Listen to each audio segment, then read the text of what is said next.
this video, I will be reading another ghost story to you from the book Ghost Stories by A.L. Furman. Again, these are not stories written by A.L. Furman. They are stories collected by him. Today's story is called Ghost of Black John by William Mack Keller.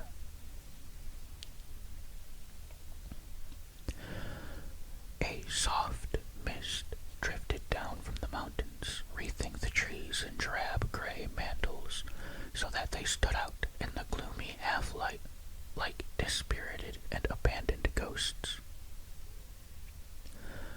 Wearily, Chuck Adams withdrew his face from the window. Rain and fog and herring. I wonder if the sun ever shines in these Scottish islands. Boy, will I be glad to see Long Island again. Mrs. Adams smiled over at her son. It's really not that bad, Chuck. At least the people in the Hebrides who live here all the year round don't mind it. Besides, we'll only be here for a few more weeks until your father finishes his survey for the government. Just the same, Pop can't finish counting these herrings soon enough for me. No kidding, did you ever see such a sleepy place? It's quiet, naturally, Chuck, and it's not just counting herring. Your father has been invited by the British government to suggest methods of processing and canning herring. It will mean more fish for the people in Scotland. They can have my share, he said, any time. He went over to the window and gazed disconsolately at the desolate scene that met his eye. The mist had lifted somewhat, and gray, ominous clouds scudded past, trailing thin serpents of vapor over the bleak mountain tops. What a place! Suddenly he spied the compact figure of a boy coming towards the cottage from the direction of the glen.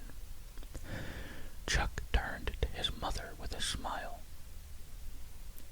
Here comes Sandy McLean with the weekly newspaper. Beats me how they ever get enough news to fill it. He opened the door and greeted the dark-haired youth. A bonny day, is it no? Sandy's voice rose and fell in the gentle Highland tongue. His speech held little of the difficult brogue that the American boy had assumed was natural to all Scotsmen. A bonny day, repeated Chuck, startled. Why, it's raining. The ghost of a smile visited the Scottish boy's lips. Oh, but the sun will be out soon, Chuck. Wind, sun, and rain. It's lucky we are in the islands to see so much of nature. What's the sense of arguing, thought Chuck. He wouldn't understand. Besides, he's really not a bad fellow. A little serious in his ways, but friendly enough. Glancing at him covertly again, Chuck marked the finely developed shoulders under the heavy wool jersey and the strong, thick fingers that cupped the newspapers. Make a good end back home, he thought. Anything new, Sandy? Said Chuck, glancing hopefully at the front page of the paper. Surely something must happen here once in a while. Well, now, there will be the new minister coming soon, intoned Sandy in his soft voice. Aye, something it seems. Chuck nodded wearily and tossed the paper over on the bureau. I can imagine, he muttered absently. He was instantly aware the Scottish boy was eyeing him quietly. No offense, Sandy. It's just that, well, a tiny island off the Scottish coast. I mean, what should I expect to happen here? He hoped he hadn't offended him. A tiny glint of light glimmered in the brooding eyes of the Scottish youth. There will be things happening this day on the island, he said softly, that in all America there will not be the like. What things? asked Chuck.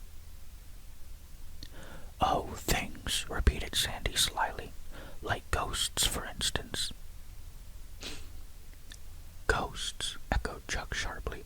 Had he heard right? The Scottish boy nodded, and his furtive, mysterious manner gave way to an expression of quiet Gaelic pride. Aye, for there's few places indeed can boast of a ghost the like of Black John. You're not telling me that you believe in ghosts? Chuck could hardly control his amazement. It was 300 years ago that Black John, he that in the Gaelic tongue is called Sean Dobe, saw his son leave for the sea. He never returned, but the old man would not believe he was dead. Aye, every penny he had he spent in the search for him, and when he died, poor and lonely, he was no less faithful, for the ghost of him continued to wait by the water, wrapped in the shrouds of his burial and with a lantern to guide his son home. He stopped, and a look of stubborn pride burned deep in his eyes. I myself have seen him. Chuck felt his jaw slacken in astonishment as Sandy recited the story. You believe in ghosts, was all he could say. In the ghost of Black John, I, answered Sandy. It's too crazy to continue talking about, thought Chuck. He stuck his hands deep in his pockets, whistled lightly, and sauntered over to the window. You will be thinking Black John does not exist, Chuck. The soft cadence of the Highland boy's tongue held no note of resentment or annoyance. Only the dark eyes, recessed behind the heavy brows, glowed. Chuck shrugged with good-humored indifference. Before he could answer, the door opened and his father's friendly voice rang out in the kitchen. Boy, am I tired. Really cold out in the water this morning. As he drew off his sea boots, his eyes fell on the Scottish boy. Hello, Sandy. Stay with us for lunch. Thank you, Mr. Adams, but it's myself should be getting along with my papers, I'm thinking. He paused at the door. There will be those anxious for the news. Good day. As the door closed softly behind him, Chuck scratched his head in bewilderment. Imagine anyone believing in ghosts today. I didn't mean to offend Sandy, but this business of Black John. He shook his head in baffled resignation. Black John, repeated Chuck's father with a frown. I've been hearing about him. Something of a local celebrity, I guess. Talking about celebrities, we had a few government inspectors from Glasgow today. Seems there's quite a bit of smuggling lately. Sure wish somebody would smuggle some of those herring out of here, muttered Chuck gloomily as he eyed his mother's preparations for lunch. If I eat any more, they'll be putting a label on me and shipping me back to America in a can, he said with mock horror. Sometime later that day, he again met Sandy. The latter was apparently headed for the Clachan, or small village where he lived, but he paused when he saw Chuck. Perhaps, Chuck, you would be liking to see Black John for yourself. Chuck stared at him. It was about time he settled this business once and for all. Listen, Sandy, he said bluntly, I don't want to hurt your feelings, but frankly I wish you'd stop all this talk about ghosts. But it's myself has seen him walking from the ruined castle on the mountain of Beniglo to the sea. Sandy paused, and the quiet intensity left him to be replaced by an expression of amused, indulgent challenge. Perhaps being a stranger you would be a wee bit reluctant to see for yourself. Chuck felt a hot flush of anger charge through him. Afraid of an old wives' tale, he scoffed. Any time you plan a visit to your pet ghost, Sandy, let me know. Sandy nodded. Tonight, then, and the same mocking smile was on his lips as he softly said goodbye. Tonight, said Chuck grimly. He watched the Scottish lad as he made his way with long, easy strides to his cottage. It would give him a lot of pleasure to convince Sandy that there were no more ghosts in the Hebrides than there were in Babylon, Long Island. The heavy mists from the sea had rolled away, and the night was clear and cool as the boys made their way silently across the field of heather and bracken towards the grim bulk of Benny Glow, the mountain of the mist. A yellow moon, knee-deep in little pools of gossamer clouds, sifted a soft light over the stark scene and illuminated the sheer precipice that swept down to the sea. Far off, Chuck could hear the low boom of the Atlantic breakers as they dashed against the rocks. He shivered. "You're sure old John will be home tonight, Sandy?" He tried to make his voice sound casual, but deep inside he could feel his heart press against his ribs in measured throbs of excitement. "Perhaps. We shall see." The Scottish boy said no more, and for the next half hour Chuck followed him in silence as they clambered up the narrow trail that ran perilously along the black cliff. Once Chuck's eyes strayed to the great abyss that yawned up just a foot from the path. A clammy shiver of fear gripped him, and his head swam before he desperately swept his eyes back to the trail. Quite suddenly he felt the ground beneath him level off. They were at the top of Benny Glow. Soundlessly, Sandy pulled him down and pointed. Chuck stared in unbelief at the sight that met his eyes. Silhouetted in stark relief against the moon, a huge black mass of rock soared up from the earth a mere 100 yards away. What must once have been among the noblest Hebridean castles was now a forlorn heap of weather-beaten, ivy-strewed boulders. But 3 of its enormous walls stood in some semblance of preservation, and one of its 4 original turrets continued to face the sea. Something about the melancholy ruin, something menacing and evil, caused tiny beads of perspiration to gather on Chuck's forehead, despite the sharp chill in the air. "The House of Black John," came Sandy's voice, brittle with tenseness. Again Chuck struggled to repel the nameless aura of dread that sifted out from the gloomy castle. Again he shivered. Silently they inched their way on their stomachs across the sparsely vegetated ground towards the grim pile of crumbling stone from whence, 300 years ago, Black John had seen his son depart for the sea. Suddenly from the turret of the castle came a quick stab of light. It was gone as quickly as it had come. "Did you see that?" The words seemed to pry themselves out from between Chuck's clenched teeth. Sandy nodded. "It is Black John lighting his lantern," he whispered, and Chuck felt his skin crawl in a horror he had never known in all his life. Again there was a flash of light, only now the light came not from the tower, but from an aperture in the wall facing the sea. "He is coming down to look for his son," said Sandy, gripping Chuck's arm. Chuck nodded, afraid that the excitement in his voice might betray him. "Here he comes." Sandy's voice was a low hiss beside him. Again Chuck nodded and crouched lower behind a tussock of heather as the flickering light moved slowly away from the castle towards where they lay concealed. Slowly, as the seconds passed, it became possible to discern the outlines of a gaunt, shapeless figure.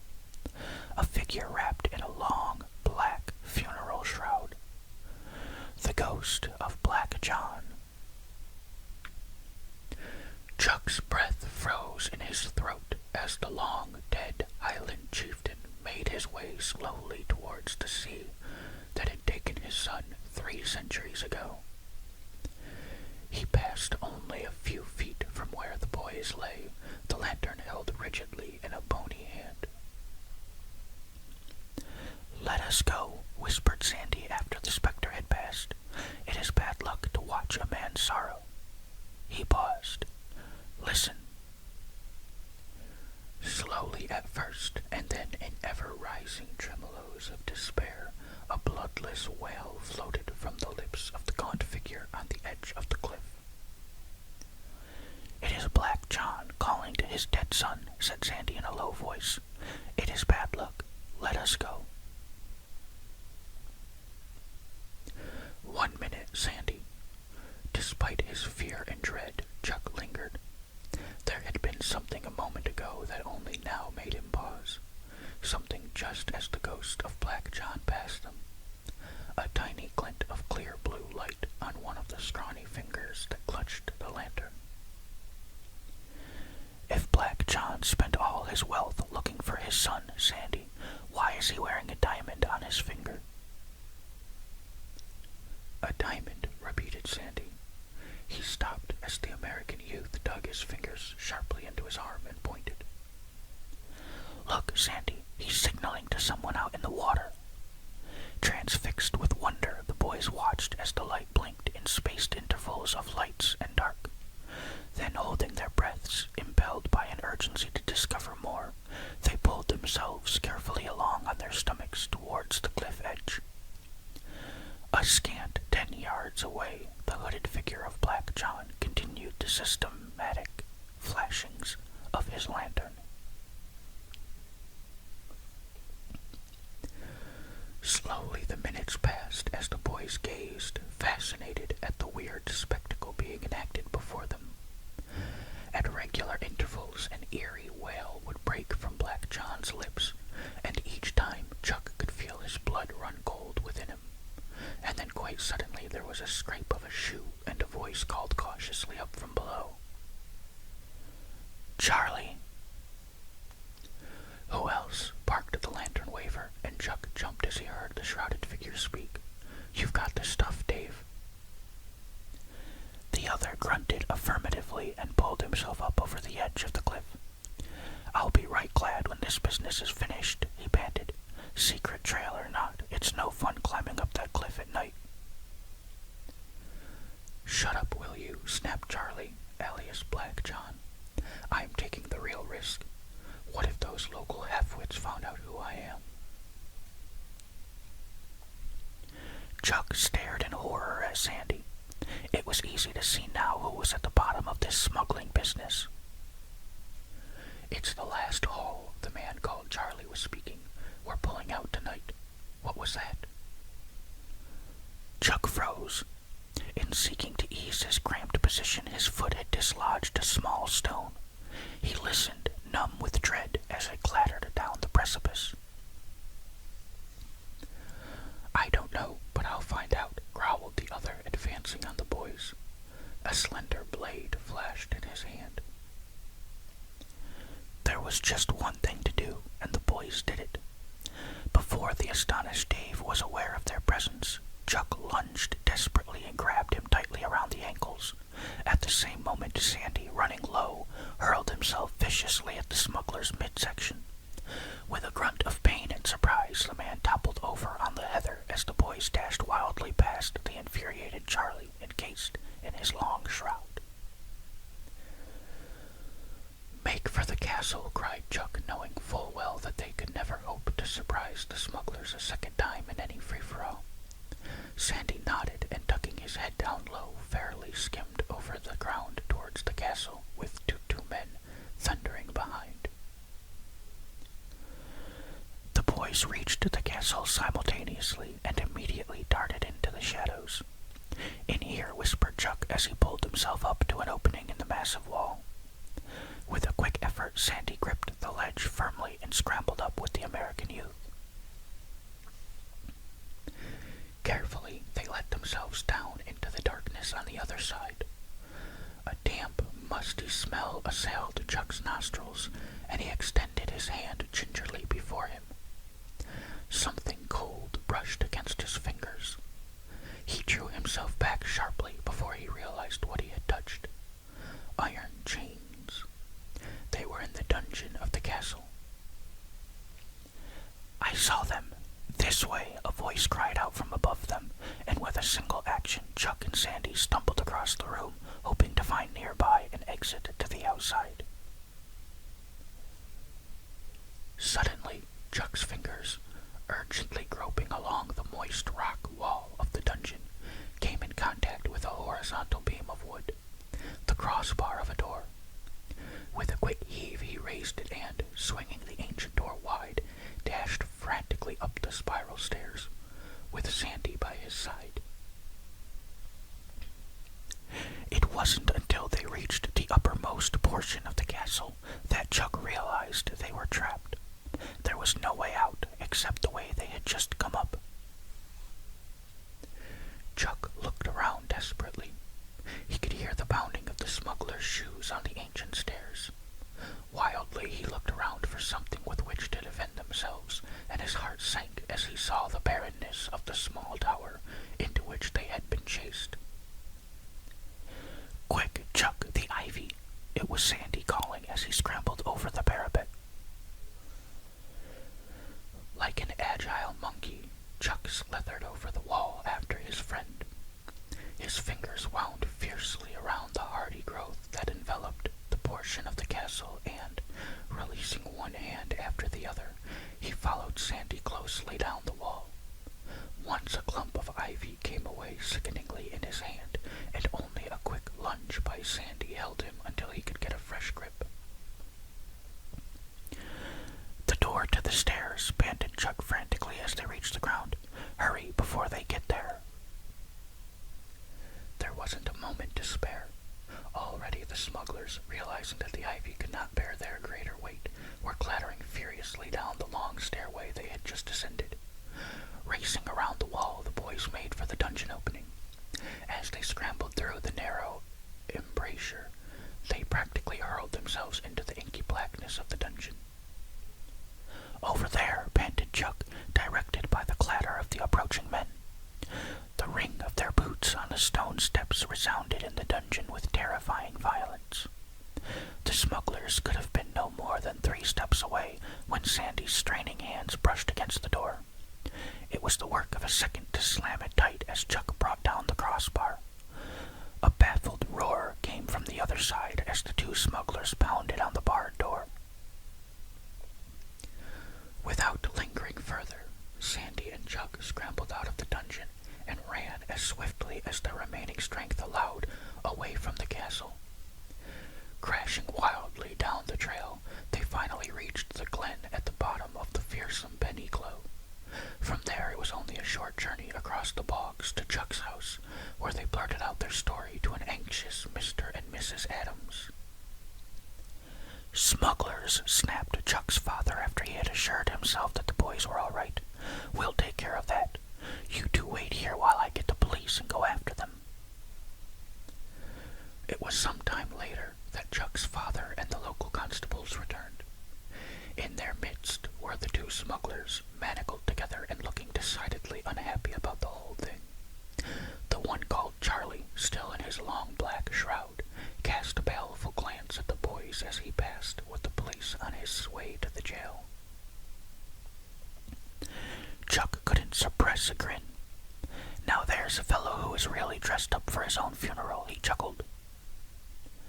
"Aye," added Sandy dryly, and with his own ghost no less to haunt him. He paused and directed a rueful smile at Chuck. "Talking of ghosts, I've been a wee bit of a fool, I'm thinking." "No more than I've been, Sandy." Chuck colored slightly. He turned impulsively to the Scottish boy and thrust out his hand. Sandy's firm grip was friendliness itself. There was little sleep in the village that night. Everyone wanted to hear the boys' story and to congratulate them on breaking up the smuggling ring. "It was really quite clever," said Chuck's father after the boys had finished for the 10th time their account of the night's happenings. "These 2 smugglers knew that the local people here have a genuine respect for ghosts. What could be simpler than to play the role of old Black John? The flashing lights and the ghostly wailings would be sure to keep folks away, while at the same time our 2 friends unloaded their illegal merchandise." Mr. Adams nodded his head in approval. "Yes, very clever indeed. Almost professional." "But how this island to the mainland, said Chuck curiously.